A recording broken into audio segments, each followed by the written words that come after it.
قسم کی حمد و ثنا اللہ کا ارحم الراحمین الخلاق العلیم الرحمن المنان الحلیم الکریم رب العالمین کے لیے درود اور سلام ہو میرے اور آپ کے محبوب پیغمبر ساقی کوثر امام الانبیاء محمد الرسول اللہ صلی اللہ علیہ وسلم پر۔ مومن کی ایک اہم ترین علامت یہ بھی ہے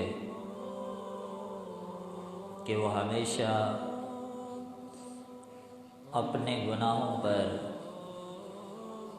بہت زیادہ شرمندہ ہوتا ہے۔ ایک یہی بات اسے اتنا غمزدہ رکھتی ہے کہ دنیا کی کسی اور چیز کا اتنا دکھ اس کے دل میں نہیں ہوتا۔ کعب رضی اللہ تعالیٰ عنہ کے آنسوؤں کا وہ جذباتی منظر یاد آتا ہے۔ کہتے ہیں وہ بھی دن تھے کہ میرے نبی بھی مجھ سے بات نہیں کرتے تھے، صحابہ کی بھی بات نہیں ہوتی تھی، کوئی میرے ساتھ بولنے والا نہیں تھا۔ فرماتے ہیں کہ اپنے ایک دوست صحابی سے ملتا ہوں، سلام کرتا ہوں، وہ سلام کا جواب نہیں دیتے، اور بڑی شدت سے سوال پوچھنے لگتا ہوں، انشدک باللہ، تجھے رب کی قسم میں اتنا بتا دے کہ میں اللہ اس کے رسول سے محبت نہیں کرتا۔ کہتے ہیں قسم دے کے پوچھا تھا، جواب نہیں ملتا، پھر اصرار کرتا ہوں، پھر قسم دیتا ہوں کہ مجھے اتنا کہہ دو کہ میں رب اور اس کے رسول سے محبت تو کرتا ہوں نا۔ کہتے ہیں تھا تو میرا دوست، لیکن اس نے میرے مقصد کا جواب نہیں دیا۔ اس نے کہا واللہ عالم، میں کچھ نہیں جانتا، اللہ ہی جانتا ہے کہ آپ کے دل میں محبت ہے کہ نہیں۔ فرماتے ہیں اس کا جواب سننا تھا، میری نگاہوں سے زاروں کی تار آنسو گر جاتے ہیں۔ یہ ندامت ہوتی ہے جو مومن کو رب کے سامنے آنسو بہانے پہ مجبور کر دیتی ہے۔ آئیے ہم غور کرتے ہیں کہ ہم نگاہوں کے ذریعے رب کی کتنی نافرمانی کرتے ہیں۔ زبان جب بولنے لگتی ہے تو کتنے گناہ کر جاتی ہے۔ کون سا گناہ ہے اللہ نہ کرے، لیکن ہمارے ہاتھ اس میں کس قدر ملوث ہوں گے۔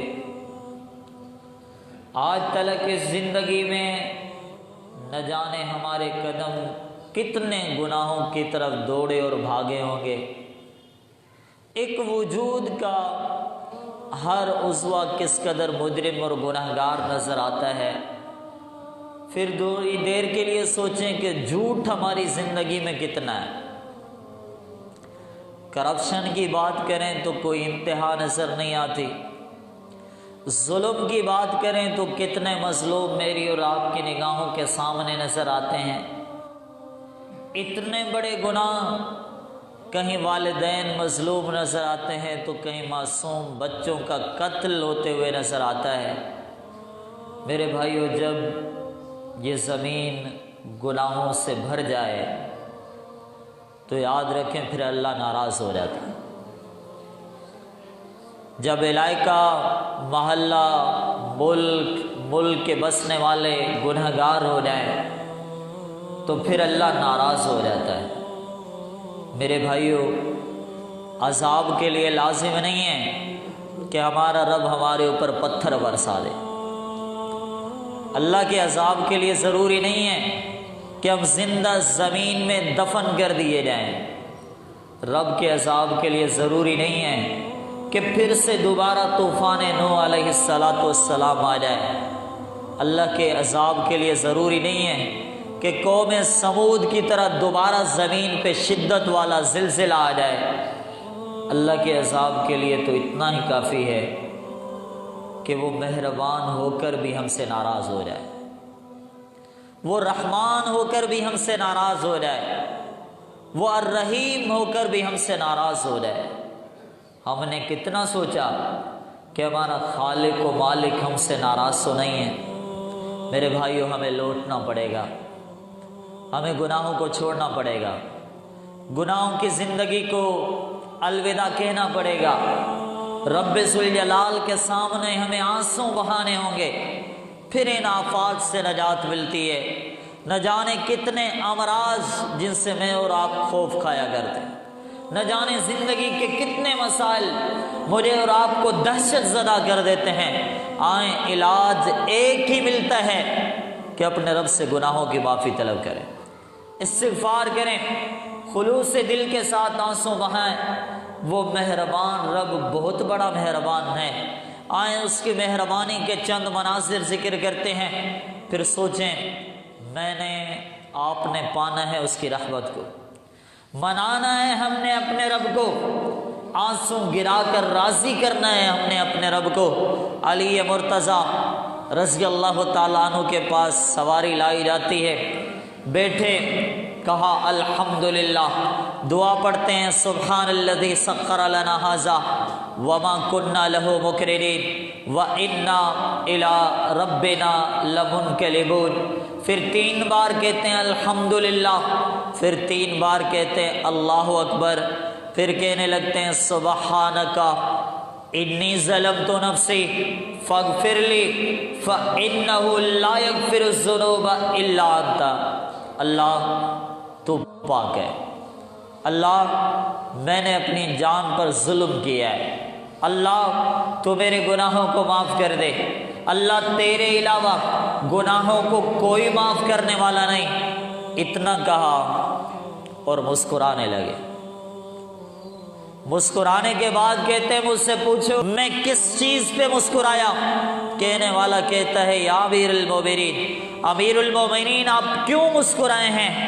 کہا میں اس لیے مسکرایا ہوں کہ محمد الرسول اللہ صلی اللہ علیہ وسلم بھی مسکرائے تھے۔ ہم نے پوچھا تھا اللہ کے نبی آپ کیوں مسکراتے ہو؟ تو نبی کائنات نے بڑا پیارا جواب دیا تھا، کہا تھا تمہارا رب اپنے بندے کو دیکھ کے بڑا خوش ہوتا ہے۔ یہ بات ہے مسکرانے کی جب اللہ خوش ہو جائے، یہ بات ہے خوشی کی جب اللہ راضی ہو جائے۔ یوجب ربک، تیرا رب اس بات پہ بڑا خوش ہوتا ہے جب اس کا بندہ اسے کہہ رہا ہوتا ہے اے میرے مولا، اے میرے رب، اغفر لی ذنوبی، اللہ میرے گناہوں کو معاف کر دے۔ اس جملے پر تمہارا رب بڑا خوش ہوتا ہے۔ وہ خلوص لائیں، وہ محبت لائیں، وہ خشیت پیدا کریں، نگاہوں میں وہ آنسو لائیں کہ ہمارا پروردگار ہم سے راضی ہو جائے، ہمارا پروردگار ہم سے خوش ہو جائے۔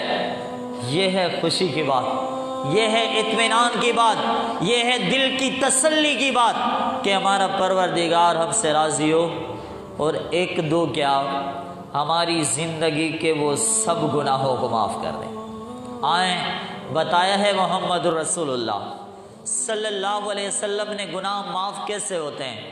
صحیح مسلم کتاب الجنائز، نبی علیہ السلام کے صحابی عمر رضی اللہ تعالیٰ عنہ فرماتے ہیں نبی کائنات نے فرمایا جب کوئی شخص وضو کرتے ہوئے چہرہ دھوتا ہے تو آنکھ کے سب گناہ گر جاتے ہیں، زبان کے سب گناہ گر جاتے ہیں، نگاہوں سے گناہ گر گئے، زبان سے گناہ گر گئے، چہرے کے گناہ سارے گر گئے۔ پھر جب بازوؤں کو دھوتا ہے حتیٰ کہ اس کے گناہ ناخنوں سے بھی گر جاتے ہیں، حتیٰ کہ پھر جب وہ پاؤں دھوتا ہے پاؤں کے بھی سب گناہ گر جاتے ہیں۔ میں نے کہا، آپ نے کہا، دنیا کے ہر انسان نے کہا یہ اپنے اعضاء کو دھو کے آیا ہے، محبوب محمد نے فرمایا یہ اپنے گناہوں کو دھو کے آیا ہے۔ میں اور آپ سوچتے ہیں کہ ہم میل و کچیل سے صاف ہونے لگے، نبی کائنات نے فرمایا آپ گناہوں سے صاف ہونے لگے۔ یہ گناہوں سے صاف ہو کے چلا ہے، 2 رکعت نماز پڑھتا ہے، فرض کی بات نہیں ہے، یہاں پر نوافل کی بات ہونے لگی، فرمایا 2 رکعت نماز پڑھی۔ ایک شرط ہے اس نماز میں کہ وہ اپنے دل کو رب کے لیے خالص کر دیتا ہے، وہ اپنے دل کو اللہ کے لیے فارغ کر دیتا ہے، وہ اپنے دل اور دماغ کے ساتھ نماز میں حاضر رہتا ہے، وہ عاجزی اور خشوع کے ساتھ نماز پڑھتا ہے۔ جب اس ادا کو اپنا لیتا ہے، وہ جب سلام پھیرتا ہے وہ ایسا ہو جاتا ہے جیسا کہ آج ہی اس کی ماں نے اسے جنم دیا ہو۔ فرض کا ثواب تو اس سے بڑا ہے، جماعت نماز کا ثواب تو اس سے بڑا ہے۔ یہ 2 رکعت نماز پڑھ لے، اپنے دل کو اپنے رب کے لیے فارغ کر دے، ایسا ہو جائے گا جیسا کہ آج ہی اس کی ماں نے اسے جنم دیا ہو۔ میرے بھائیو، وہ نماز پڑھیں، وہ سجدہ ادا کرے، وہ قیام کیا کریں، اس رکوع میں جایا کریں، وہ تشہد پڑھا کریں جس 2 رکعت سے زندگی کے سب گناہ ختم ہو جائیں، جن 2 رکعتوں سے زندگی کے گزشتہ سب گناہوں کا خاتمہ ہو جائے۔ وہ رب ذوالجلال بڑا مہربان ہے، لیکن آج وہ نمازیں باقی نہیں رہیں، وہ سجدے باقی نہیں رہے، وہ نمازوں کا اطمینان باقی نہیں رہا، وہ نمازوں کا سکون باقی نہیں رہا۔ نماز تو پڑھی تھی، نہ جانے دل ہمارا کہاں کھو گیا تھا، نماز تو پڑھی تھی، نہ جانے ہمارے افکار پوری نماز میں کہاں گھوم رہے تھے۔ اللہ کے بندو، آپ رب کے سامنے آئے ہو، اللہ کے سامنے کھڑے ہو گئے ہو، آپ نے اسی کے سامنے سجدہ ریز ہونا ہے۔ ایسی نماز پڑھو کہ زندگی کے سب گناہ معاف ہو جائیں، ایسا سجدہ کرو کہ زندگی کے سب گناہ معاف ہو جائیں، ایسا تشہد پڑھا کرو کہ سلام آپ پھیرو اور زندگی کے سب گناہوں کی مغفرت کا اعلان ہو جائے۔ چینل کو سبسکرائب کر دینا، ویڈیو اچھی لگی ہو تو لائک کر دینا، کچھ پوچھنا یا بتانا ہو تو کمنٹ کر دینا، اور اگر صدقہ جاریہ کا سوچ رہے ہو تو اس ویڈیو کو آگے ضرور شیئر کر دینا۔ اللہ پاک آپ کا سننا اور میرا سنانا دونوں قبول عطا فرمائے۔ جزاک اللہ خیر۔